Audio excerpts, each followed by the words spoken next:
the listeners this morning, my question for you: how sad are you that Ghana is? Okay, but let me rephrase the question. Can we actually qualify for the AFCON? Maybe that's where I should ask the question for. Really? Can we qualify for AFCON? Or it's over? From what I said, I think it's over. It's over. Mathematically, yes. There's no mathematically But anywhere. we are not going to make Explain it. the mathematics. So this what it is. Ghana is I on want two. to No, understand. he's asking. I want to learn maths. So he's asking, can Ghana qualify? Is it possible that Ghana Good. can qualify? So with Ghana God, is all on things are possible. It is possible. So Ghana is on 2 points as we speak. Out of how many games? 2 points out of 4 games. 4 games. Oh no! So only 6 points left. Only 6 points left. So Ghana can get a maximum of 6 points. Plus the That 2. will move Ghana to 8 points Now Sudan are currently on 7.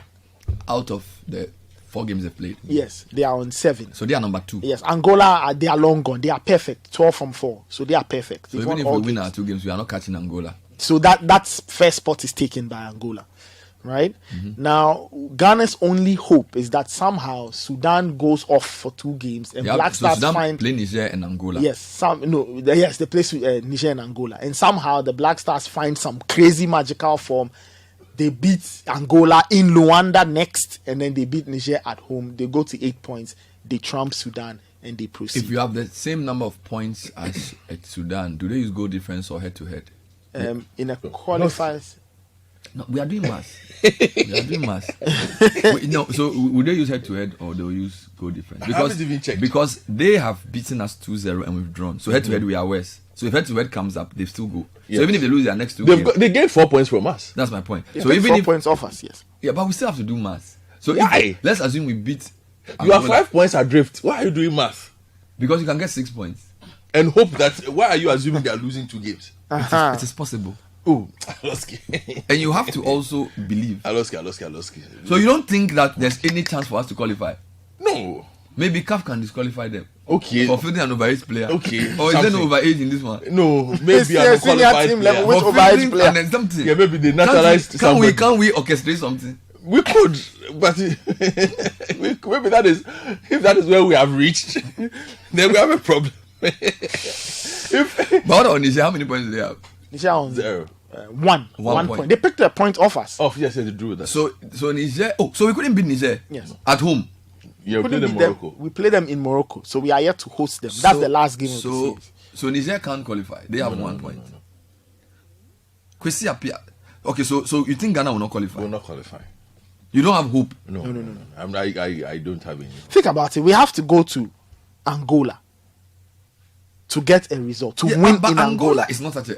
But before the past 2 years, Angola was not. The last time before this is we drew 1-1 in Luanda with my the point is Angolans. that Angola historically hasn't been a difficult team for us. No, but Angola is. You see, that's the thing. Angola is a team on the rise. Before we played Angola here, the last time we played, I told that it was going to be a close game. Angola are the current COSAFA Cup champions. It's a very active national Yes, team. COSAFA is a very regular tournament Yes. they play there. In that They are a team that have current form. By the way, why don't we have our version of COSAFA? The Wafu. We should be doing that more often. So Yeah, we could. our team will get more. Who But pay for it? I digress. COSAFA has more money than we do. Go ahead. So your point is Angola is not an easy team, but they These days, qualify, no. so they should allow. These days, no.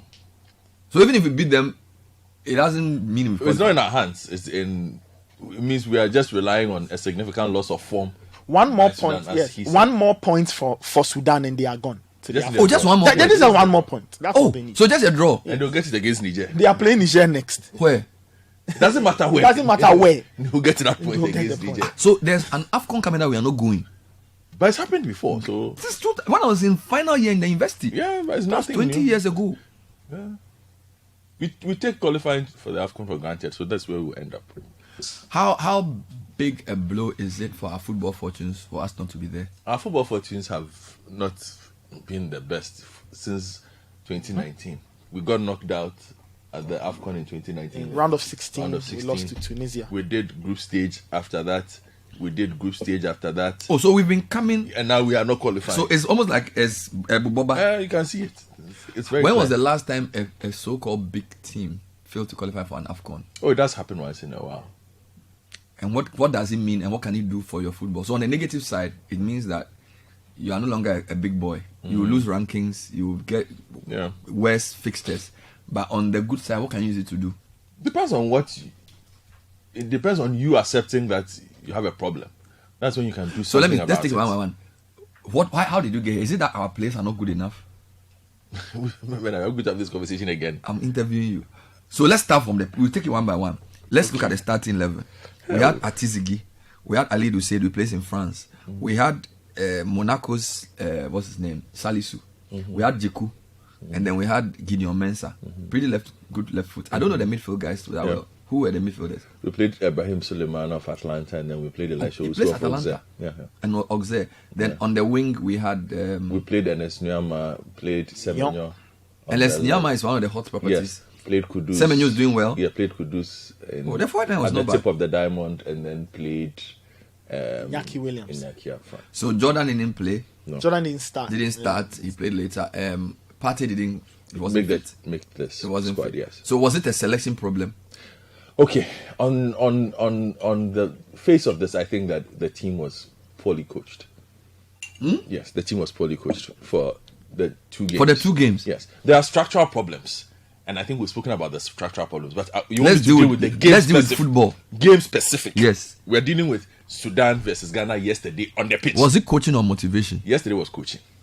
Here was coaching as well. Explain yourself. When we played Sudan here and got the points, anybody who had watched Sudan prior to that game would have told you that Sudan came here and played a low block, basically didn't want to concede, and Ghana got a lot of chances. I think but not enough space behind for you to run. 15 corners. 15 corners. So a low block means that they don't leave space at the back for you. There weren't so you have to play through them. You have to play through them. You cannot. And that they had an inspired goalkeeper performance in addition. You catch everything that moves. Their goalkeeper was very good. And we missed an empty net with Kudus. They got the points that they wanted. Okay. Then you go to Libya. And basically in a game that you must win, questions have been raised about the need to play a double pivot in a game that you must win.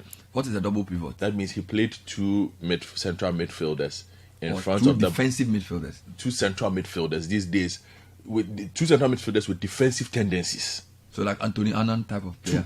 Yes, and not very expressive on the ball. Elisha Usu is not known for the elegance of his passing. Who is our Neither best? is Who is our Suleiman. best? They are both destroyers who is primarily. our best ball playing midfielder? Ashimeru, yeah. So he would have then been more progressive. Yes, and I think and he was in the team but on the bench. Yes, and I think mentally, Ashimeru knew he was not going to play the game no matter what.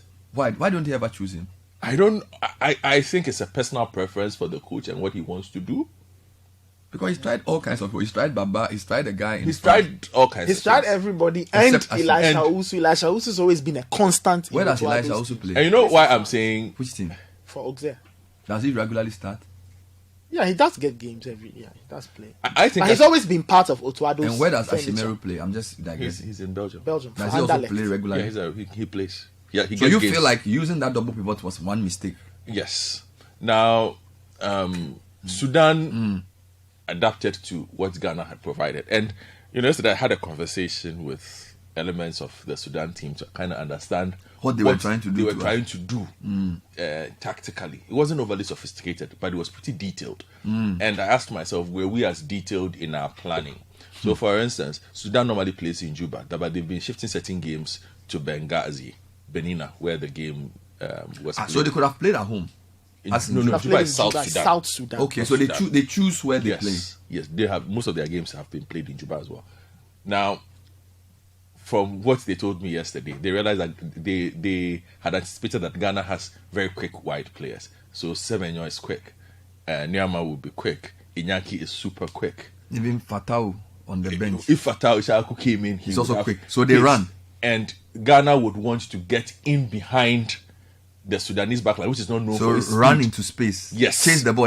Which is why Kudus was at the tip. So Kudus would provide that. And Kudus also, once he gets head of steam, he's very hard to stop once he has that kind of space. So what did they do? They took away that element by playing on a very small pitch. Oh, the size of the pitch. Yes. They were very specific about it. Because then they could not have played the way they were. If they had played the way they wanted to play in Accra, they would have lost that game. Because Accra Sports Stadium is a big pitch. So they couldn't have prevented our runners from running. So the Ghanaian runners could go. So why? in that So that's direction. why they played a low block in Accra. In Accra. Oh, because if they tried the way, because they were going to get one out, because one, they did only 2 training sessions in Ghana. So they are not that fit. Yeah, so they didn't have that. They did 4 training sessions in Libya Hey, Charlie. to play us here. So they were much better prepared. So they took away. So if you watched the game yesterday, to make sure that their backline, which is not the fastest or the quickest, does not struggle with that, they took away that element of space. So the how pitch many is small. times? Yes. When you kick the ball, it will go the back out. It's not just to go out. It means that you can't really pick up speed because there isn't enough space for you to go. So it meant Nuama wasn't the most effective because But he how- didn't have the kind of space he How would come have. we didn't know this? I'm not. Okay, continue. I'm just Continue. telling you what I gleaned. Continue. So they took that element away. The second thing they did was to foul Kudus anywhere he picked up the ball. And the referee was watching them. But there are good fouls and then there are bad fouls. But can't the referee see persistent fouling and then give yellow No card? team fouls more than Pep Guardiola's team. How many Yeah. times do you see them getting Getting yellow carded? carded. Nobody fouls more But they than do Pep it Guardiola. professional. That's what they call professional foul. Oh yeah, Not necessarily. It's just no. A professional foul is But- one with sticks. one with But sticks. This one professional. slide. But somebody just- obstructs you. know, Somebody you- trips you a bit. Collides into you. It's just very smart, just to make sure that The rhythm is. you don't get a rhythm and do the things that you would normally want to do in areas that will not be too much of a problem. My God. So, They- so number one, get a small pitch. Our runners cannot run. Number two, foul Kudus Yes. regularly. Then they Or realized. constantly. Yes, they also realized that yesterday they were good. They set up to play a medium block because they realized that Ghana under Otado likes to play from the back. So they Patient build-up. Yes, so they'll set traps for you if you come. So they kept a medium block and waited for Ghana to build up, where it becomes predictable because there isn't variety of passing. Why? You have Sulemana. and then you So- have Elisha Owusu. Elisha Owusu. So there's no long pass. There's no It's not Bruno Fernandes. It's not There's in no their skill set. the two people you put in the middle. Yes. And the final thing that they set out to do, once you win the ball back, within 8 seconds, you must be there. So they would rather play us on the break. So they were playing on a very high tempo. So if you realize, a lot of the chances were very quick transitions. They don't slow it down. back So to we have the ball. We do patient build up to their medium block will contain us. Then when they get the ball, The transition is super quick. If you look at the goals they scored, back to front. back to front, back to front. you mean like they Liverpool, don't have time Liverpool for. quality? Yeah, there is no intricate interpassing in the middle. They find the chap in the number 5. I think his name is Mahmoud or something. Sets off Abdul Rahman, and then they are gone. They find Abdel Tash up front. Then they go. Then they go. And they ended up creating a few good openings with it, and also punished that with it. So that is what happened yesterday. Just But what were being, we trying to do when you look at our team? Because the Sudan people have explained their own. Did you But- see? but that's anything? what I've What was Otto doing? What Otto was trying to do yesterday was to think that his superior talent would overcome whatever challenge Sudan presented. And indeed, he did have superior talent, but Sudan has a superior team. Hey, can you explain that? Individually, if you look at the caliber of players Ghana has and the reputations that they come with, even the price tags. Okay. But here's the thing. You have an Abdul Rahman who plays for Sudan. Abdul Rahman has scored over 80 goals for Sudan. Where does he play his football? He plays for Almeric. He's the playmaker of Almeric. Where is America? America is in It's Sudan. Sudan. Oh, so like It's some- Sudan's Sorry, other big team. sorry, it's Hilal. Ah, It's Hilal. Hilal with the blue. So like Abdul Rahman plays House for of Folk Hilal. equivalent. Yes, basically. Locally based striker. Yes. 80 He's goals. a playmaker. 80 goals. He knows how to score. He knows how to play. He's like this guy, the former Egyptian guy. no? Yes. Abu You know. Trika. Secondly, this is a Sudan team that for most parts of the past 2 years have been camping. They camp a lot based on the situation in Sudan. So they are So together. they're not even- they are not involved in club football. So they are together a lot of times. So they somehow in the middle of the season when our boys are playing, yes, the Sudan national team is in Tanzania. They are there for 2 weeks. So they are like a club team. Basically. They are very. They know each other. Then they'll bring 3 or 4 boys, one Australia, one from Germany, one from the championship. To just join them. Join them, bring the goalkeeper from Tanzania, and they are good to go. What about Kwesi Appiah and his team? So what you've just described is tactical, strategic, and superior planning. But we didn't see that with Kwesi Appiah here. So what has changed? No, I think you see. I think we don't. Kwesi Appiah had games where he looked lost, but Kwesi Appiah also had games where he's a very pragmatic coach. It's very common. What I just described by Sudan is not a very sophisticated or plan. elaborate setup. It's just worked due to how bad or inexperienced our technical team is. So I'm not describing a super sophisticated system here. Wow. So This he is basically basically what you would expect of a national team. You are saying he has a better coach team. Sudan is better coach than Ghana. That's what you are saying. Sudan have a better understanding of what they are supposed to do. The players have a better understanding of what Kwesi Appiah wants them to execute on a match by match basis. Ochoado has struggled to do that. Chris Hughton has struggled to do that with this set, and other coaches have also struggled to do that with this set of players. So which brings us to the question: what is the problem? Which brings us to the point of then what is the problem? Wow. I look, this is quite interesting. So Kwesi Appiah, by the way, who's Kwesi Appiah's assistant coach? Ignatius Osefusu. Also a Ghanaian. Yes. So he has a Ghanaian technical team. His goalkeeper's trainer is Eric Campos. Oh, then former House of Folk. They told us that They would know tell him that most these of the people boys. Yeah, they would know most of the Oh boys. Lord. So Kwesi Appiah has masterminded our exit from AFCON. Yeah, very quietly. A former captain who nearly lifted the AFCON himself. Oh, Kwesi. Why didn't you have mercy on us? No, but I don't think it was just. I think we were going. Either it could have been Sudan, it could have been some other country. We were going to struggle. So it just happened to be Kwesi Appiah. So wait. Based on what happened, can we qualify for the World Cup with this same team? Well, things will have to improve. Otto's coaching primarily has to get better. Should we sack him? Here's the thing. When you sack him, whoever it is you bring, what system is he going to work in? 2, if you keep Otto, sack everybody on the technical team and improve his assistants. So he needs better assistants. Who are his assistants? John Painter, Joseph Lauman. Yeah, those are his primary assistants. Goalkeeper's coach is Fatal. Yeah, but he doesn't contribute. Well, he doesn't contribute. So then he has a video analyst. His associates, John Painter and but Joseph doesn't he Lauman. come with his own people? Because some coaches do that. Yeah, but the kind of coaches who are allowed to do that, we don't hire those kind Should of coaches. Should we go and get Hervé Renard? It will not. I don't think it will change much. Because I'm told he's a good coach. But I don't think it will change much. What do you mean? You see, from where I sit, he wears his white shirt and be shouting.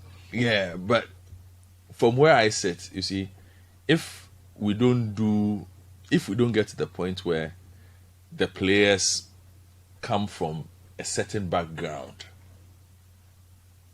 a certain level of preparation, you will struggle with them. Charlie, you made me sad this morning. Here, let me put it this way in simple terms. We have a lot of players who are new to international football. International football is very different from club football. You understand? We have a lot of really good players, but most of whom have never seen international football at any level. So when you had the likes of Jordan, Andre and Asamoah, they were war horses on international. Do you know football. why? If you go through their history, all of them have at least one age youth, so they know how to play national team football. The levels are a bit different. The requirements are a bit different. The mindset. So some of these players don't go to under 21. They don't go to under. We brought Semenyo straight to the Black Stars. Iñaki Williams was brought straight to the Black Stars. Is that and Espanyama had the taste of because the Asian group, they started under 17 together, that kind of thing. Asamoah and Co. So by the time they reach I'll tell you something. Mohamed Kudus is the only player from his under 17 team that has made it this far. Where are the rest? All of them dropped off. Eric Eya. Meanwhile, the 2010 Emmanuel Toku, the 2010 team, they were the 2009 under 20 team. And Godfrey made this point. Sometimes the familiarity you build at the age, at the youth level, I think Ajimabedu was talking about that. You carry that familiarity. Yes. So you get there. There are times where you rely on that chemistry to help you sometimes in games. But if you dissect this team, not a lot of them have played together as youngsters at youth level. So it's all very new. Is it whose fault is that? Is it the coach or that's the system? That's the system's fault. We're talking about. What system? The system that doesn't allow the proper talent to grow, the proper talent to gel, the proper talent to rise to the top. And so you get a team that is disjointed. So ask a simple question. If we had talents like Nuama, Kudus, Fatal, Ishaku, We brought in Francis Abu as well, Abu Sadiq. All those boys are of a similar generation. 10 years ago, it would be unheard of that those boys have not played together for Starlet, either 17 or 20. Yes. So these boys, it is unheard of. If you had a good system, they would have known each other at Starlet. They would know each other at Starlet at 20. So you have a core that know each other. Once you bring in a Semenyo or an Inaki, they just come and complement that. So we don't have a core team of people who know themselves. So you have a lot of strangers. Oh Lord. So it becomes really hard to try and get a song out of them. What's affecting that under 17 and under 20 thing? Is it like because they are selling players and they just choose their favorite team? Interest. I've spoken about this thing. You are tired. I'm tired. Interest. A few comments on the Black Stars show that many Ghanaians are actually not that worried. Ben and maybe I'm alone here. Yes, Ben and team stop Nathan from his calculation. The Black Stars are out. The person who has caused us this is the GFA boss Kurt, who insisted that Kwesi Appiah can coach the Black Stars. This is the result. Good morning. I don't think Ghana will qualify. In fact, I don't want us to. You don't want For us me, to? I'm not sad they lost. Because I don't remember the last time I watched a Black Stars game. Kwame Nagbawe from Gbawe. Bernard, I really hope the Black Stars don't qualify. At least for our mental health. We don't want another budget after tournament wahala. Caleb from Butcher. Good morning, Bernard. Our football has just gone down the drain. Nothing is working from our local league to all our national teams. None is performing. The GFA needs to sit up. Whenever Black Stars perform poorly, Anas and Kwesi Nyantakyi trend on social media, with majority of people relishing Kwesi Nyantakyi's tenure and blaming Anas for cutting it short. This means Ghanaians don't care about how corrupt you are. If you find ways and means to meet their expectations, I hope the politicians are taking notes. We leave from Ashali Butcher. Lambert Indodo says Sudan has to lose 2 matches and Ghana has to win 2 matches to qualify. And Sudan will be playing the whipping boys of the group in their next match. They will just need a draw to qualify. Ghana will not qualify. George Vadeta says, Bernard, the state of our Black Stars and their performance is not surprising. It's just a reflection of the state of the economy of this country. It's a reflection of the government's poor performance. The man has failed on all fronts: agri, industry, commerce, sports, education, health, galamsey, everywhere. Gabinanga, wahala. Gabinanga, wahala. A mess. By the way, before you continue, I just want a few voice notes on the Black Stars. I want to understand why people are not sad. I'm a bit confused there because Black Stars used to be our number one. So the question is, when did you fall out? So is it that they don't like the Black Stars again? They are tired of Ghana football? Is it the politics? Somehow, Ghana has lost. We are not going to AFCON and people don't even seem bothered. Yes. 10 years ago, it was a major issue. When Ghana Black Stars plays and we don't do well, everybody's unhappy. But let me ask you a question. Yeah. Who is the best under 17 player in Ghana? And sports fans would mention a name. What kind of question is that? Second, I'll give you another opportunity. I don't know. Who is the best under 20 player in Ghana today? Oh, I don't know. I don't know. If I asked you this question 10 years ago, I would have names. Have known. I would have had names. Was it not 10 years ago that we went to Brazil to misbehave? I would have had names. You would have names. I would have had names. So what are you trying to insinuate? The point I'm trying to make to you is that, and Ghanaians who are listening to me would have names. Today, they don't identify, so they don't even know those people. Okay, the love that you are talking about that is lost, the nonchalance that people have, emanates from the bottom because there is nonchalance at the bottom. They don't know who these people are. They don't come from their communities. They don't represent them. They don't know them. They don't know who they are. Okay? Is it Ghana specific or is not how football is changing? No, football has not changed. So if I go much. to Mali, will they know their best under 20? Yes. I know who Senegal's best under 17 player is. As we speak today. As we speak. I know who their best under 20 player is. Amara Diaf. You are serious? Yes, I know who he is. So if I go to Senegal, if I go to Mali, if you spoke to 20 Senegalese people who the best under player and outside of their national team is, 11 of them will mention Amara Diaf. So it means that there's a system there that still works. Yes. If you went to Mali, everybody mentioned the boy who just went to Manchester United, Manu Kone. So who will you say in Ghana? That's the question. You see, because that is how you know the generation that is stepping in. That is how you know because without those names, there's no excitement. Yeah. They are the ones people go to watch. But on that last week, people went to Paco. Accra people went to the Black Stars game. Yes, it's because there hadn't been one in Accra in ages. So the love is still there, or it's gone? I don't know. Listeners, I want to hear from you. Send me a voice note. I don't know. Is it that you don't like Black Stars again? Is it the FA that's annoying you? But you know, let me talk solutions. Yeah, before that, I just want people to send me notes. I want to understand my listeners because I'm confused. I think I'm the only person who is worried. So it worries me. I'm the only person who's worried because most people don't seem bothered. They are like, Charlie, good riddance. They should stay home. They don't. In fact, let me read some message for you. Somebody's even saying That's that what they stay home because people they even think that money. they will chop our money. So Yeah. this person says, look at this. So, good morning. At least the money that Black Stars would have gotten, we can commit to fight Galamsey and give Ghana Water to get additional equipment to filter our hard medals. Let us see if the money will be given. There's a better use of the 30 million they will go and share via coefficient. I'm glad they lost. All this chopping in the name of Black Stars should be suspended. Which brings me to the point I'm going to make. Oh. Zibana. Oh. So, solutions. The concept that... Change the or coach. Thinking that, no, the government has no role to play. I don't know where it comes from when it comes to fixing the football, because it is true that the Ghana Football Association is a private entity. It is true. But the Ghana Football Association handles certain parts of the game, not all parts of the game. The development part of the game is done in collaboration with the government. You can't do... Why? Because the development part of the game, GFA does not own schools. GFA does not own the students who attend the schools. GFA does not own PE teachers. GFA does not own sports development officers. GFA does not own regional coaches. Guess who does? The government pays these people. Those people don't do their jobs well because the government does not even know what these people are supposed to do. And by that, I mean Mr. Haisif and his people, the sports ministry. So everybody assumes that football is developed by the Ghana Football Association. That's not true. Alone. It is not true. Listen, the amount of investment required, Charlie, the spaces required, no private company can do it by itself. I'll give a typical example. Germany's reboot, the last time I checked their estimates, had cost them almost €1 billion. From €1 billion, the Dutch reboot to date has cost them almost €1 billion.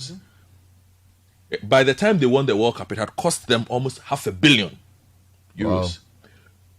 Does the German Football Association have the capacity to do this? To do that? No, it's the state. But will somebody say the state is interfering? No, because the state is contributing in the parts that it can contribute to. So what can the state do? We've always had the national training centers. We had one, it's gone, Winneba. They don't pay attention to it. Once in a while, something happens there. I don't know what it is they do there these days. Those who attend Winneba can tell me whether they still maintain a national training camp there, where the state actually trains its own footballers, who are then pulled out, because we've seen it before. Samoliko and Co are all products of that school. So under 17, under 15, under whatever. The inter-school system, that is a state system. The Ghana Football Association doesn't sanction Interco. The football that is played at Interco. You understand? That is Ghana So there are Education things Service. the state should be doing that is not doing. The playing spaces, the overarching policy of what the football should look like. You do that in collaboration with the Football Association, but you have a role to play, key in the development. But can we blame the current decline of the Black Stars to all these things you are saying? Because these things are like long-term things. So, but Bernard, if you don't do, hold on, Nathan, if you don't do the long-term things, you see, we want to win by accident. Everybody is doing long-term except us. Bernard, I've said this to you before. There is no if way you can win at the top and sustain it if your junior teams are not doing well. It is not possible. It is not possible if your junior teams are not doing well and producing a certain kind of quality to feed your senior national team. You will not do well. Our junior teams have not done well for a very long time. Guess who is not doing well? The senior national team. so it's a The time that our junior teams were doing well, guess which national team was competitive? The Black Stars of Ghana. It is as clear as day. You can't tell me that you will go and bring somebody from somewhere to come and play in the Black Stars and The under-20s is not good. The 17s are not good. The 15s are not good. But the Black Stars will So do well. what you're It's trying not to proper. tell me is that the structure of developing football is broken and it's not working. It's not working. And we are just reaping the fruits of that dysfunction. Yes, and the state has no issue. And I'm insisting on this because until that happens, Bernard, we will continue to assume that only football people develop football. But it is not only football people who develop football. Okay. You understand? It is not Kurt Dems alone. Kurt Dems deal with the final product. But doesn't some of the things they do influence the development? Because if, for example, the junior teams are not working, it's possibly because they've not allowed a meritocracy to get into who gets selected. You see, and I'm coming there, which is why I'm saying the state has not done its job. Look, when there used to be a system of selecting national players. Okay, it starts from the district all the way up, and I keep telling you this. By the time the Ghana Football Association comes in with their selectors, there is no way you can enter the Ashanti region when I was in school and look beyond Sule Muntari as the best left back. Everybody knew. Who are you going to pick? Where are you going? So everybody knew that he was the best. Exactly. And that was the school system that had produced him. If you set foot in Ashanti region, if you went to the Bruno region at the time, and perhaps went to look beyond Ajimambedu at the time, or Anefri Akwa when he was in school at the time, the kind of questions you would have to answer. You can't even justify. You can't justify how you went to the Bruno region to pick 3 players and you did not pick a free Aqua. Or you came to Kumasi and did not pick Sule Muntari. Or you came to Accra and did not pick some other player. I hope you understand. Yeah. That is the state providing its players for you, produced through the system, so that when the GFA comes and that meritocracy you are talking about, their selectors come and they say, oh, but I think this one is better than this one. The system will tell you that. How is it possible? Because this is the best player we have here. This is who we are giving you. You can't come and choose a player outside of, if the Ashanti region has picked its best inter-schools team, starting 11. The GFA cannot enter the Ashanti region at the time and tell Park with Fabin that they are picking a player outside of the Ashanti best 11. Where did that player come from? But these days, you are there, then they will drop some under 17. They will call Bernard Avle starless. And I'm asking myself, they say Bernard Avle plays for a team in Dansuma. And I'm asking plays myself, for Argentinos Juniors. I say, who is Bernard Avle? Nadabraka. Because I spent the whole year running around Accra. You didn't see any. Nobody knows Bernard Avle, but they have called him to starless. Straight. He is there. And nobody can question it. Nobody can raise a question. Which is why I asked you the question Who is the best? Who is the best under 17 player here? But now that we don't know, that means they can bring anybody. Which is what That is what has been happening. So if the system worked with the state's involvement the way it's supposed to happen, when they come to Medina, everybody within the Medina enclave, as soon as they're going to do that selection that they are doing, the elite selection process that they do that. In fact, these days they still play the last selection, they did it at Medina, your old Medina place. As soon as they get there and they bring their players, the community knows that, we are expecting that by the end of this selection process, Bernard Avle is in the team. Nathan Kwao is in the team. Godfrey Kutobuafu is in the team. Why? Because over there, Everybody knows. These are the 3 most talented individuals here. Take the talent and then take others. But some way, somehow, we've created a system where the players end up being passed over. Because they have superior talent, they still make it anyway. And then we bring them back. But they haven't developed a cohort. They don't have any relationship with anybody. So they're just... And I'm saying, how is this so? You're saying that, like, out of the blue, then England will be there. For example, perhaps, they call Phil Foden when he's 23. Let's use Spain. Yeah, and they didn't know Phil Foden when he was 15. Yeah. They didn't know Phil Foden when he was 16. Out of the blue, boom, Phil Foden, 23, Manchester City, come and play. It doesn't work. It doesn't work. But here's the situation we're asking ourselves. I'll tell you something. There's a boy called Prince Amwaku, Right to Dream. In the age category that he falls in, I will stick my chest out and say there isn't a better winger in that age category than Prince Amoako in this country. How old is he? Prince Amoako is 17. Wow. There isn't one winger in that category who is better than Prince Amoako. But he's not in Starlets. Which national team has he played for? So the people in Starlets, where did they find them? Which is the question we are asking. Which is the question we are asking. So you see, this Prince Amoako you are talking about. I'll give an even easier example. Ibrahim Osman. We discussed him recently. He's the one who moved to Brighton. And then was loaned. And was loaned to Northern Ireland. Okay. He left Ghana a year ago. Teenager. Yeah, he left Ghana a year ago, Bernard.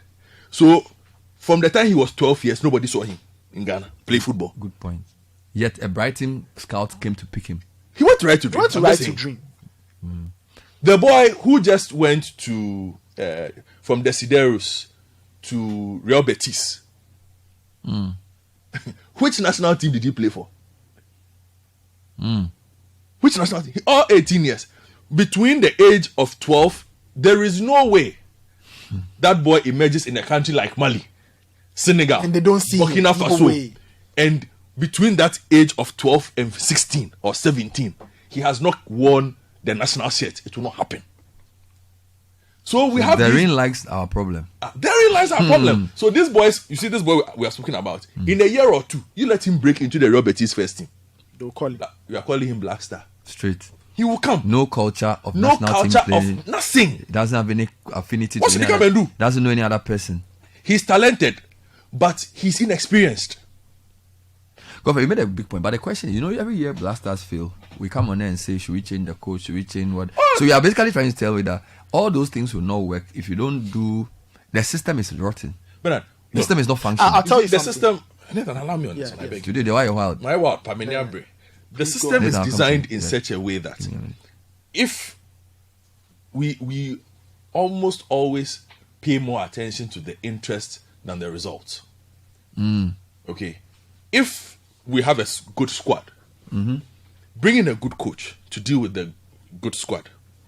Give the good coach a good, how do you say, a good unit, The back room to work with, a good back room to work with. In addition to that, that might be able to move you along and overcome some of these inadequacies. But to what end? Now here's a situation where we don't have a good coach, one who is You don't inexperienced. think Otto is that good? They say he's not won something. Yeah, but he's struggling. But he went to World Cup. But he's struggling. Is it not the motivation of the team? Because, okay, let me... The coach can't motivate his own Give me players. 2 minutes. Give me 2 minutes. Okay, here. I'll listen to you. For me, there's a lot of noise around the Black Stars that doesn't help the players. Your national team, your country cannot get you a pitch that even is good enough for you to train on. A pitch that is approved for a game of a certain level. You are playing for Arsenal. You are playing for big teams in Europe. Your country is a footballing nation in Africa. They can't even get to a proper team. Your FA boss comes to scream at you and films it and it's on social media. He's basically just reading a riot act to you, saying things that probably are not even necessarily true. Right? I mean, you have an international break. There are too many games. You want to make it into your next team. So maybe it's a motivation problem. Nope. The players are probably like fed up with all that. But the point is, on a how is it that in 2024, yeah, Ghana as a country has won 2 games, 2 national team games, one against Mali, one against Central African Republic. And how is it that if we say it is motivation, how is it that the players don't realize the difficult situation where they are looking at an AFCON qualifying table, but they are tired and they can't seem to find... You don't get it. I'm trying to say maybe they are fed up with the whole thing. There's a lot of media bashing. The FA doesn't seem to... I mean, look at the Keto Kraku video. These players are not kids, right? And he's just basically telling them whatever. Yeah, there's all of that. You can't even have a proper... Imagine, you are, let's assume you're a party. You play at Arsenal. You look at the facilities. Then you come to Accra Sports Stadium. In fact, the last game you went to Legon, the pitch is bumpy. You are getting injured, and when you get injured, if I'm a player, I was like, this thing, what am I even doing? So maybe we've gotten to a point where the players themselves don't want to play. No, but it's not just that. You see that video Kets did, that motivation The passion. The motivation video. The passion video. Martin The Luther passion King. Martin Luther. Yeah, Martin Luther King. I'll put you on you. But let me tell you something. Oh Lord. 3 years ago or 4 years ago, Black Stars dressing room, Kurt can't make that speech. He doesn't dare. He dare not. To who? So we are talking 2017 self. Even 2017 To Black Stars. who? Asamoah John Dumomi. Or the day are you? or the day are you? Or Kojo Asamoah. Or who? He can't Who? do it. Who? Why? So they had stronger personalities. Of course, born out of years of experience in that system. He can't come and shout on them. No, because they will tell you their mind. They are not afraid. It is that telling of mind that caused the fight between Sule Muntari and So 2014 matters, Yes. which you witnessed personally. Yes. So, tell you so their you're mind. also saying that there's a certain Who are you going to level tell? of the character. When I say character, I'm talking of Exactly. like personality. Yes. For two, we don't have strong personalities in the Black Stars again. Portu. Who is the leader of the Black Stars? Who's the captain, Seth? Now it's Party, but he wasn't around, so the captaincy has been. Party is given not to very Kudus. expressive.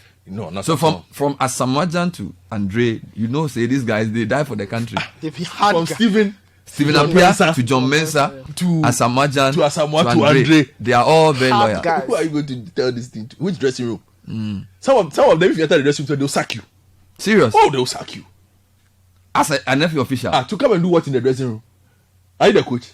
Hey, Are you the coach? you've seen some of this with your eyes before. Which is what I'm saying. That So you that see- means there are many issues. It's not just the football development piece. No, it is. You But sure? see, because if the football is developed, you don't have the FA president Granting- reading, giving that speech. You have your captain of the national So team. it's a desperate move to try and revive a sinking ship.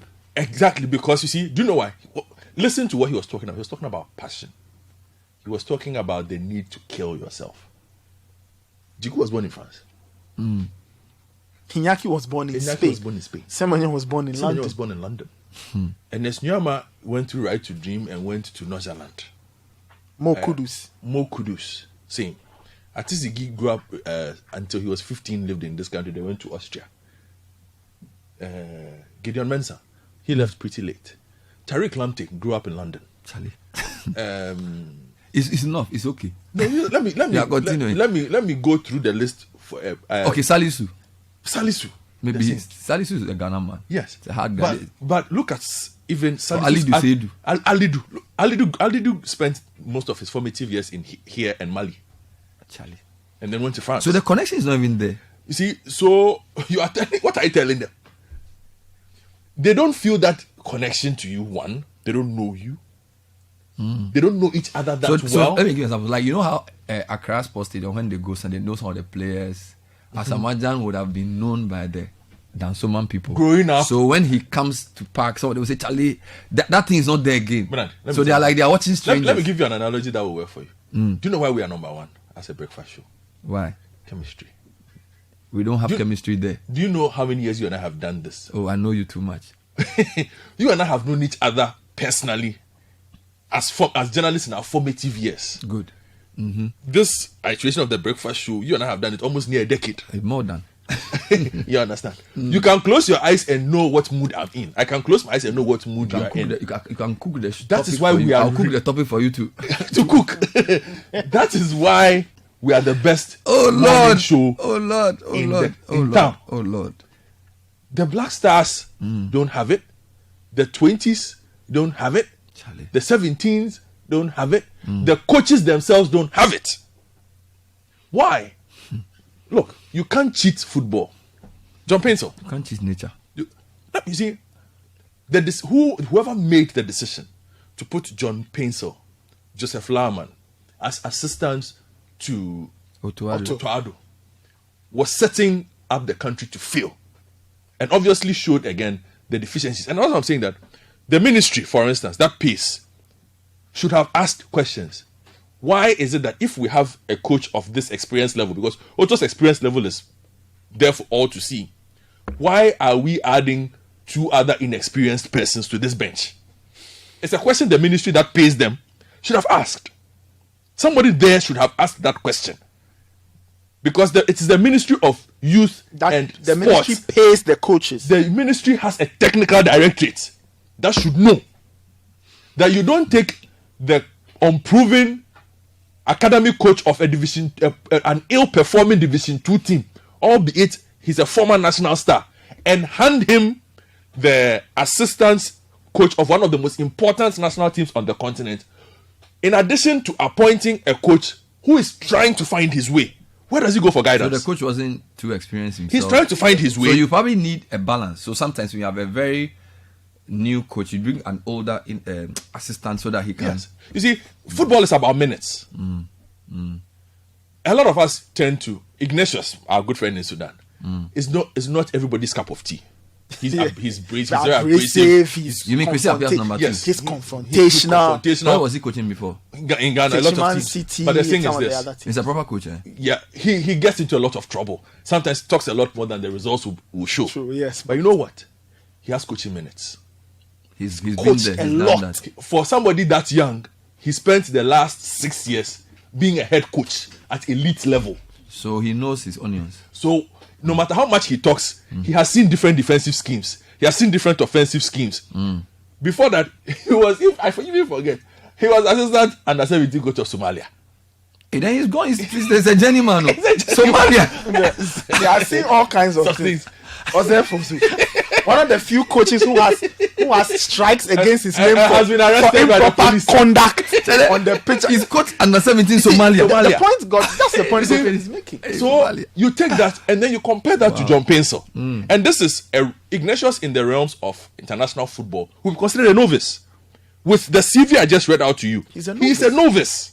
But yet in Africa, he's done things. But in Ghana, he's coached. Then you give Otto, with his clear lack of experience. Then you say John Pencil. But they say Otto is Dortmund. He's a trainer scout. Dortmund is a big team. Yeah, but he does talent development. Explain the difference. Even if I'm watching balls in Dortmund, I'd rather be a doorkeeper in the house of the Lord than to dwell in the tents of the wicked. It's like saying you've hired Liverpool's set piece coach to become head coach of the Black Stars. It doesn't work like that. He's doing a particular job. He's skilled at something. What is Otoado's skill? He's improving talent ID and development. So he should develop the players.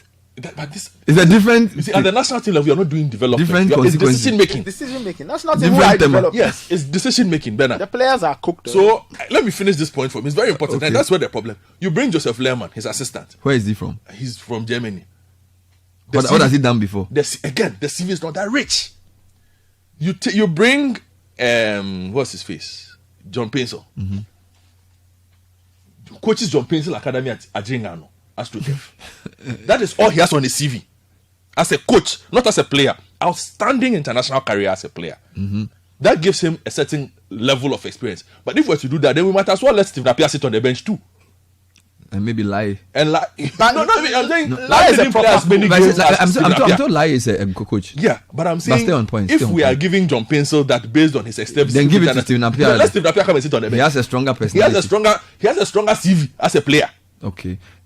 You understand? So that was a bad team to put together. On a bad day, Otoado is sweating from head to toe. Yeah. He turns to the bench. He turns to the bench and he's looking at John Pencil's face. No, maybe Chris Hughton. But when Chris Hughton was there, what did Chris Hughton? Are we going to win? Well, when Chris Hughton was there, why couldn't Chris Hughton help him? When Chris Hughton was his advisor. When John Pencil's academy. Yeah. Bernard, look, you know me. I'll be blunt about it. I'm an academy man, so now I know. If we are to name the best 50 football academies, Division 2 teams in this country, John Pencil Academy is not one of them. I'm telling you. I'm not being rude. I'm not being facetious. I'm just telling you. But everybody who look, when the day that announcement was made, I have a friend in who he called me and was like, Godfred, are you serious? I was like, what do you mean? You say you football people. I said, okay, I understand. And he's like, his team played JP Academy. He was like, he said after the game, he came with somebody from the UK. The person asked him, are you sure a former footballer of that level coaches this team? The boys know they sit up. No. Academy boys do that.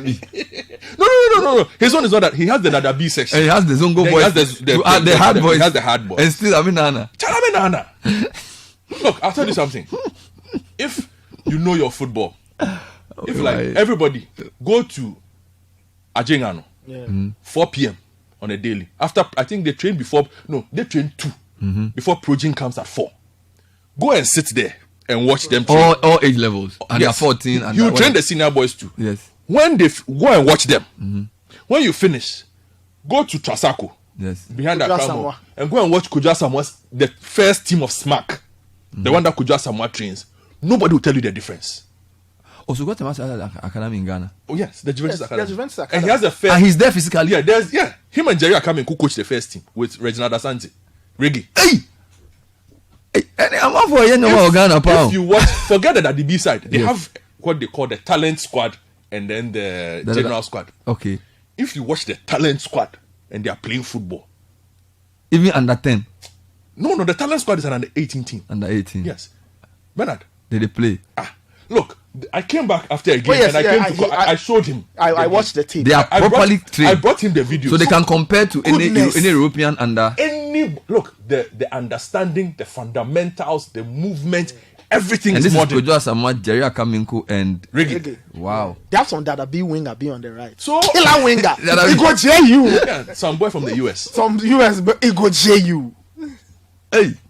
So you bring that in and then you compare. So what aid are you giving? It's a technical bench. So let's go through this. The state has misunderstood its role. So there's no junior team system that functions. The players are strangers to each other. The technical team was not strong enough. What about the FA itself? Because, usually when a team fails like this, you want to make a change. So let's assume the President of the Republic is listening, or the Minister of Sports or whatever, and want to do something drastic. Are you basically saying that this is unsalvageable because we are reaping the fruits of many years of bad decisions? So it's not like, if you can ever appoint the great coach, he may qualify them for something, but you've just prepared over the cracks that you really... And that is what we've done all the time. We paper over the cracks. We papered over the cracks with the stadium problem in 2022 for it to rear its head in 2024. So we have not solved any of the problems. We haven't solved any of the problems. We haven't solved any of the problems. You see, when people... The reason why, again, and I got somebody saying, I should just say that Kurt and his people have taken over the junior national teams and select their own players. If you listen to the bigger point I'm making, the government has allowed that. They have allowed it to happen. So it's not like Kirk has put a gun to their neck. The government has also not been... You see, because like I'm saying, if Kurt were FA president during the time of Sule Muntari and co, I'm just saying, he cannot call his own players into the national team, even if he wants to. Because we know that all the players there are there by merit. And we know that our best players. We know who they are. It's true. You understand? So it's simply not... It's easy to say, Kurt is calling his own players. Yes. But in finding a solution, you create a system that does not allow him to do so, to be able to call his players without question. Because as soon as they call Precious Bafo, what is Collins Boa, the one that we're calling Plenty, or whichever player we assume is a Kurt player, the system immediately knows that, no, in this position that you are talking about, there are 3 or 4 players that everybody knows are there. So they question you. Which is why I'm saying, at the moment, the general public cannot even question you. Look, back in the day, if you call a national team then, and there was a boy called Edubofo, George Yamwa, at the time. Yeah. If those boys, you call a national team in this country, but every blind man who doesn't even watch football will ask you, hey, and at 12 for your friend Yamwa. Yeah, George Yamwa, I remember him. Yeah. And they will ask you. Because you cannot go anywhere in this country and go and tell us that you've picked another 17 team that does not include George Yamwa. Wow. Or when Yate was playing football, Dr. Panier, that you've picked a youth team and, I'm FA president. So I picked my player and let Dr. Panier. Hey, then the FA president, you walk through a crowd. Because everybody knows that if you are calling the 17, this is the person you are calling.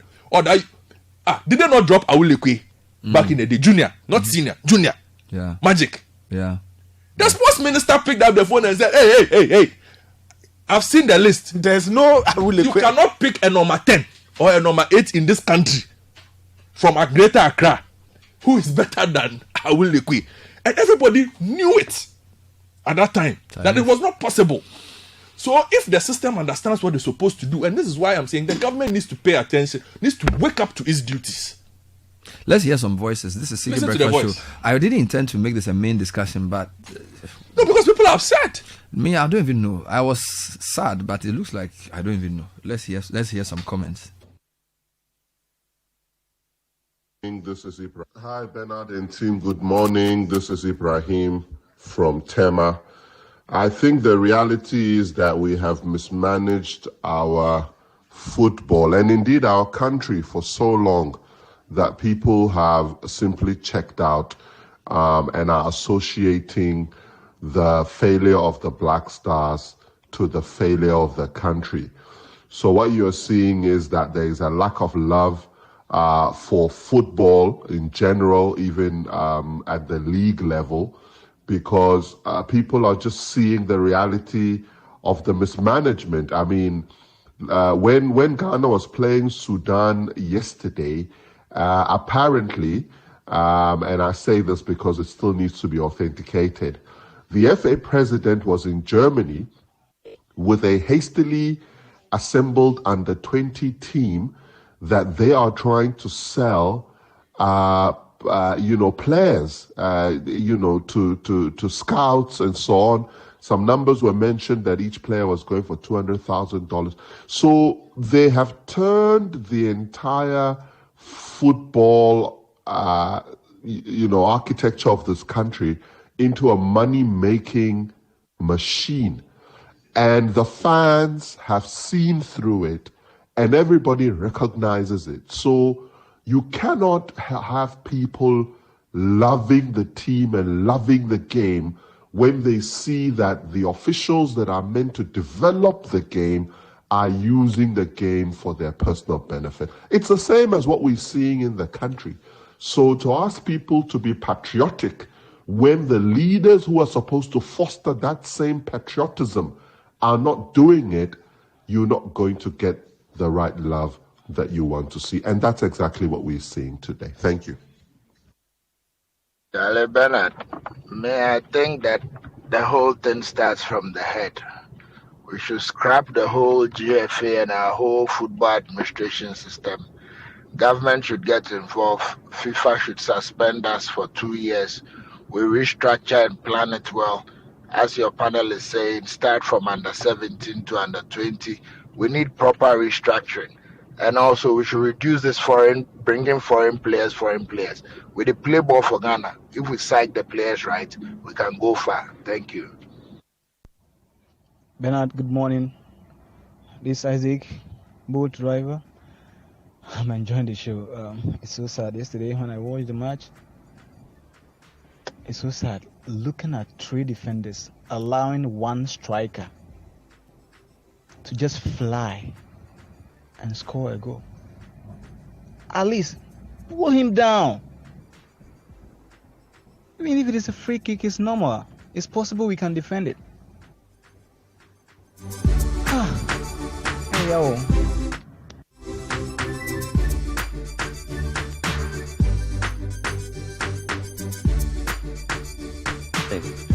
See, I really want Nathan to talk more about this. Bernard, you are suppressing Nathan from sharing his opinion. Aside that, Bernard, our football is on the edge of dying. Bernard, that is where the problem is coming from. Because we are not having coast-to-coast football going. And Bernard, how then do you employ a scout coach to coach your national team? So the major factor of this whole thing is that you employ a scout coach to coach a whole national team. And whoever that also employed this scout coach, which is Kate. Bernard, 1, Kate Wabon, 2, Otuado Wasan. End of story.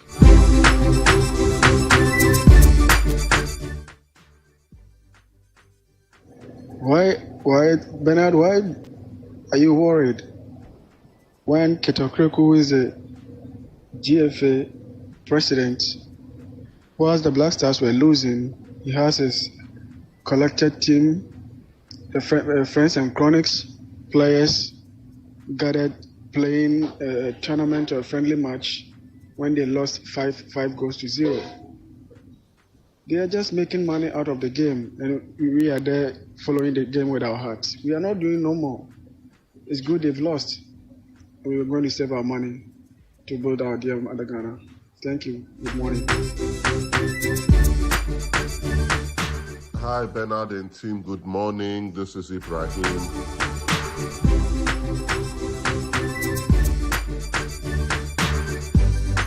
Yeah, Bernard.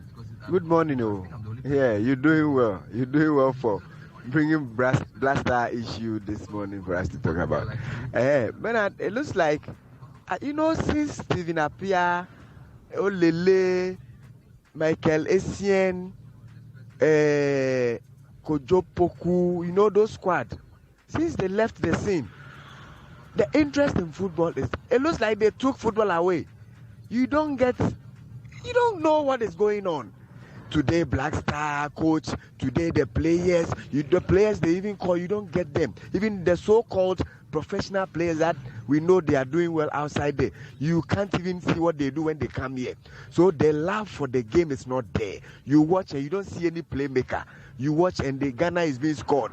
There is nothing interesting. We have to struggle and put the calculator down and do calculations before we can know the next step. In some way. So how do you follow this? You don't see Stephen Appiah, you don't see Mike Essien, you don't see anybody. You don't see these types in the game. So there's nothing nice to watch. Apparently, Charlie, you focus elsewhere. Put your mind on something else that will benefit you. Yeah, my name is Nee from La. Good morning, Bernard and team. So this is what I think, right? Yesterday, I didn't even know there was a match going on until I went to a shop to go and buy stuff before I realized there was a match going on. Even the shop attendants in the shop, nobody, they were just bored. And so they just had to watch something. And that's what the feeling is now.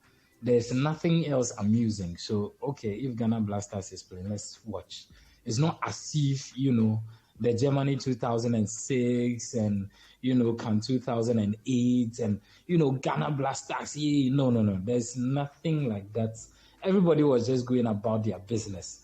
If someone was watching it on TV, it was just because there was nothing amusing to watch. So they just had to watch it. It wasn't, that kind of feeling. And it's everywhere.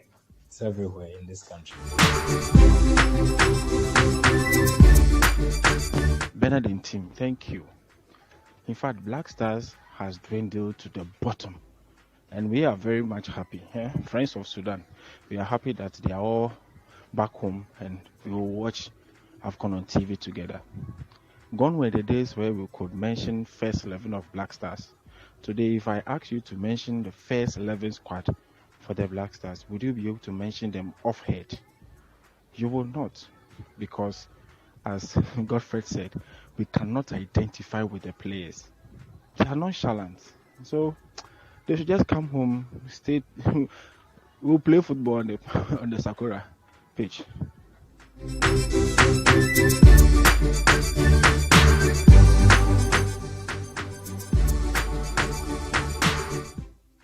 Yeah,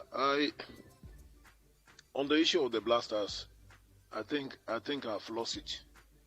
I used to be very passionate about the Blasters and what happens to them. But yesterday when the match was being played, in fact, I was angry, so I went out to go and buy some food. There's one friend of mine who was so passionate, who was shouting. I told him, my brother, please keep your calm. These Blasters will destroy your BP, as it were. And along the line, he stopped eating. When we had considered 2 goals, he stopped eating. And I said, what? What are you doing to yourself? Please, eat your food. I beg you. I am going to eat my Yokagari Gobe. Gone are the days when I lost appetite when the Blasters lost a match. I don't care anymore.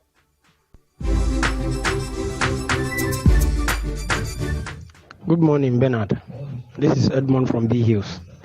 For me, I think Black Stars lost our love from the day they forced a certain president to send them money before they play football match, after which they lost. And then since then, the spirit of the nation just departed from them. So I don't see Black Stars reviving or coming back now. If they have to come back, then they have a lot of work to do. Thank you. Hello, good morning, Alowski.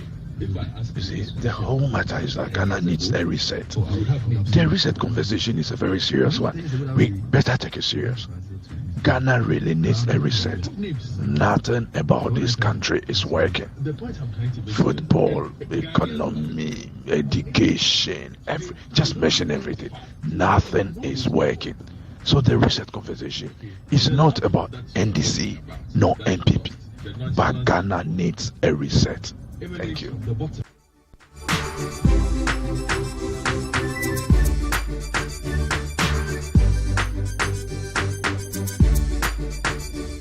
Hello, good morning, Bernard. The analysis Nathan and Godfrey are making there is very true. Yesterday, I sneaked out to go and watch the match. You will find a way of watching the match, though they were not telecasting with me. So I sneaked out to go and watch the match. Charlie, see, you can see clearly what the Sudanese want to do. You can see clearly what their manager or their coach have asked them to do. They clearly came to Ghana to come and draw. And they clearly went to Libya to go and win. Ghana was in possession of the ball most of the times, but we are not in control of the game. No chemistry. Nothing is working. Nothing is working. You know. So for me, Charlie, the game as I watch it, I kept saying that Charlie, these guys have lost. Until we even lost the game. Analysis, everything, Charlie. Nothing is working. It's good they didn't even qualify. It's good they didn't qualify. Because if they did, Charlie, budget, money, chopping and all that, Charlie, it's okay. We have had enough. It's okay. Even the World Cup, I get card, they will not go. Because that one crowd, now that politicians have started promising people to take people to World Cup there. Charlie, we need like 5 years not to play any international tournament. We should just stay home and then do our homework, work our things out. That's it. Thank you. Bernard and team, good morning. It is so sad, right? Now, we've graduated from not being able to qualify from the group stage of an African Cup to not being able to qualify at all. So we are just retrogressing. Ghana team, they just call people and no system anywhere. For me, I'm not happy we didn't qualify, to be honest. I'm really disappointed. African Cup? No, man.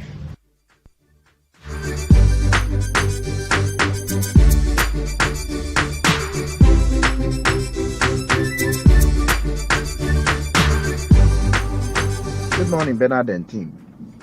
I think that Ghanaians are gradually and generally becoming intolerable due to the lack of proper governance and the lack of the show of proper leadership in our systems across board.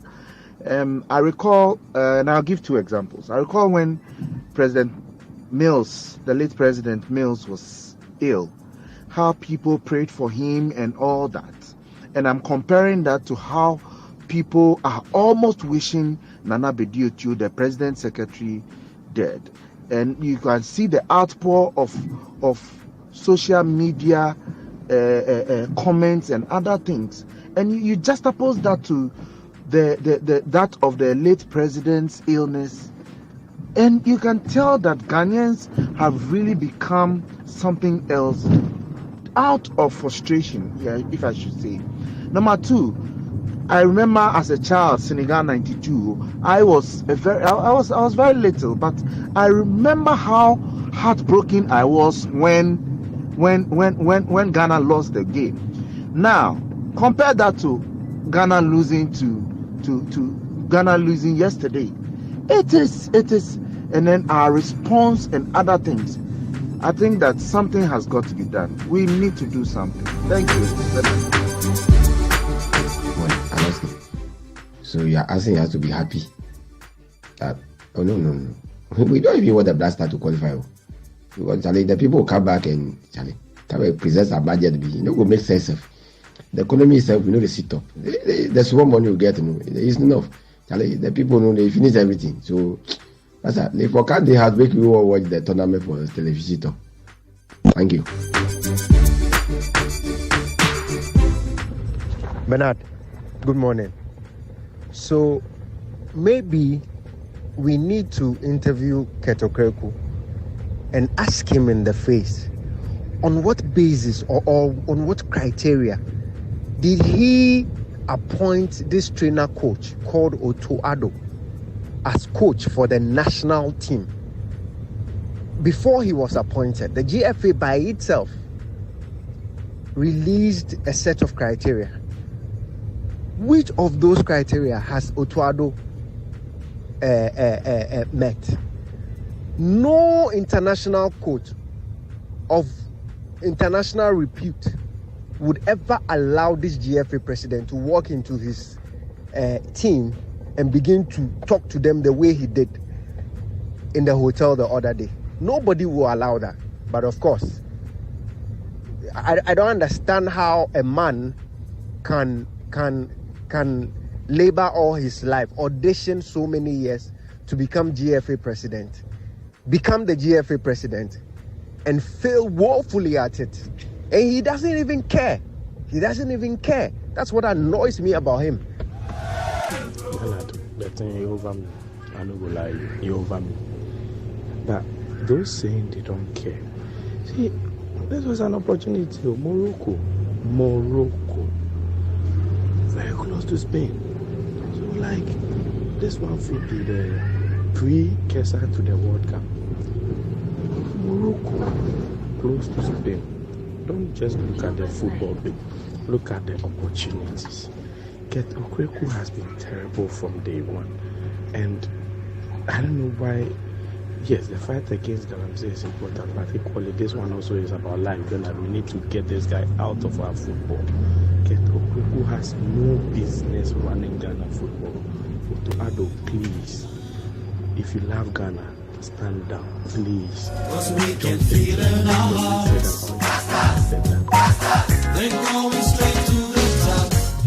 Good morning, Bernard. I hope you and your colleagues are doing well. My name is Hadi. Bernard, I think I was so excited when the Black Star lost the match. I was so excited. Because we cannot take this kind of thing to Morocco. We will disgrace ourselves. So I think the best thing for the government to do is to just allow all of them to go. And then we just, we have local players that can do better than all these, international players. You think a local player will see $15,000 and play?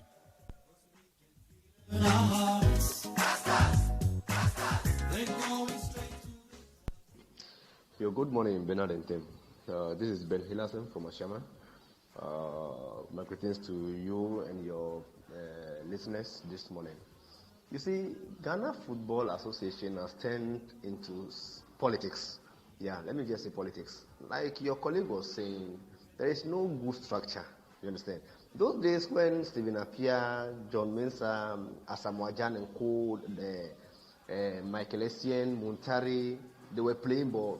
Even some of us, we were in school, but we ran away from school just to come and watch football. But these days, some of us, we are free. The TV is on, and they say Ghana is watching. The Ghana is playing ball. We don't even have the zeal to watch the football anymore. How can a whole Black Star go for an African Cup and will drop during group stages? World Cup, same thing. Come back to African Cup, same thing. How? The structures everything. Me, I lost interest in watching Ghana football the moment Asamoah was kicked out of the, indirectly kicked out from the team. You understand? You could see that politics has started itself, building up itself from that time. So, see, a lot of things have to be done about this GFA, okay? A lot of things from the technical team, the selection of the players, setting up everything. A lot of things have to be done before Ghana football can stand on its feet again.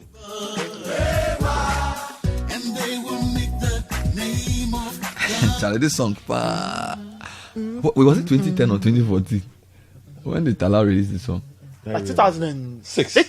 Yes, 2006. Oh, Charlie. Adokwe Papo's team. Germany Twitter, but that was a good. And you know, it's funny. We played Italy in our first game, and I was as nervous as something. But you know, after that game, all the nerves went. Yeah. And what we did to Czech Republic, and then US. That was a team. That it's so that was Doya. And you know, that was just to highlight the fall and the contrast. This week, 10 years ago today, we beat Brazil in the Under-20 World Cup final. Oh, Egypt. In Cairo. Andre, are you? Yes. Ajimambedu? 16th October 2009. I was in the UK. I was in Birmingham. I watched it on. And it was also this week, I think 11 years ago. This week? Yeah. What year is this? That we beat Egypt 6-1. This same week? I think this week. So from beating Brazil to win the Under-20 World Cup. Africa's only winners. And probably giving us our last real good generation of youth team become national team. Because I think after the Andre generation, I don't think there's been another generation that's followed, right? In terms of like going. You're talking about from what you were saying. So if you look at from Under-19 to they went to the 2010 World Cup, and then 2014.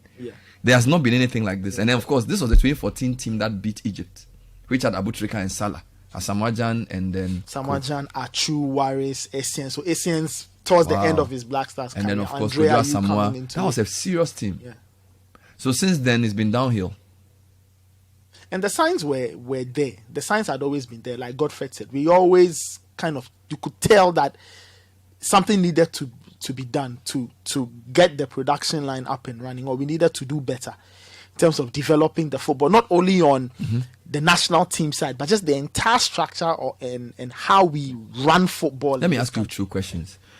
Are you surprised at people saying they're happy the team lost, they've lost love?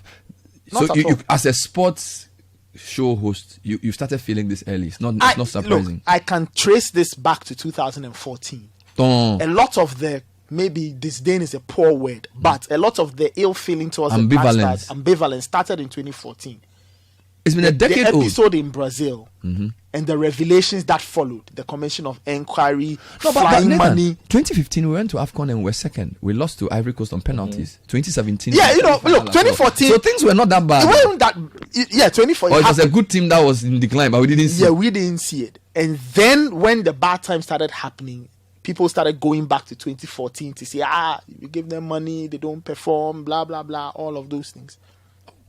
Second point, where does this leave the FA? In a very uncomfortable place. The FA will have a lot of soul searching to do. I wonder if it will do it, because the GFA president was not even there in Libya. He wasn't at the match. He wasn't there in Libya. Why? He was with the Under-20s in Germany. Or maybe he saw the signs on the wall. For whatever reason, I don't know why he was not there. For somebody who was not caught, but was on tape saying all these things about showing love and passion, and in a crucial game you didn't go. I think it speaks very badly of the FA boss. And I think the FA itself as an institution needs you see, this is a stark reminder of how your stock can really fall and the depths to which you can sink if you don't do the basic hard work all other countries are doing, but we think we can circumvent. So their last cash cow is also going, because apparently you guys used to say that they've destroyed everything else, but they've left the Black Stars. Yes, and now the Black Stars are not performing. Very so now they will have to be forced to do. They will have to be forced to do the hard work, and the FA should be reminded that hard work could not be achieved in months. It's not like when the World Cup qualifiers resume and possibly we win a few games, we are fine. No, because at a point it will show again.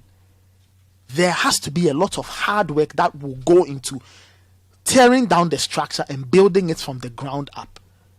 Because like we've seen from other countries, if you do not put in the hard work, the results will not come. It is by no fluke that countries like Mauritania and things are doing well. They are doing well because they are doing the hard work. Not even Comoros and things. They are investing the money where it must be invested. They are doing the things that are needed to get them up. So we have to start thinking long and hard about doing the hard work.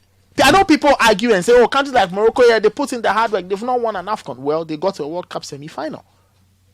Their day of reward will come. They'll probably host and win this one. Probably. But we have to do our bit. And you see, the failure to do so hurts at many levels. Think about it. A generation that has Kudus, Nyama and things are missing an AFCON in their time. They may make the subsequent ones, but this will sting. It will hurt. A long time. For a very long time. So the GFA has a lot of work to do. Let me end with a final note from a lady listener who's not too pleased, and then we will move on to the next issue. Bernard, I am so happy we lost yesterday. And I mean, why wouldn't we? Why wouldn't we? Since Kurtz took over as the GFA president, really, what has he achieved? What has he achieved during his tenure? And to even talk about these players who have totally no passion for their craft. When it comes to Ghana, it's a different ball game. When they are playing elsewhere, they will die for their clubs. Of course, I understand. The stakes are higher when it comes to their clubs. And so really, if you ask me, we are better off staying home than going for this AFCON. Seriously. And oh, how I pray we will even make it for the World Cup qualifiers.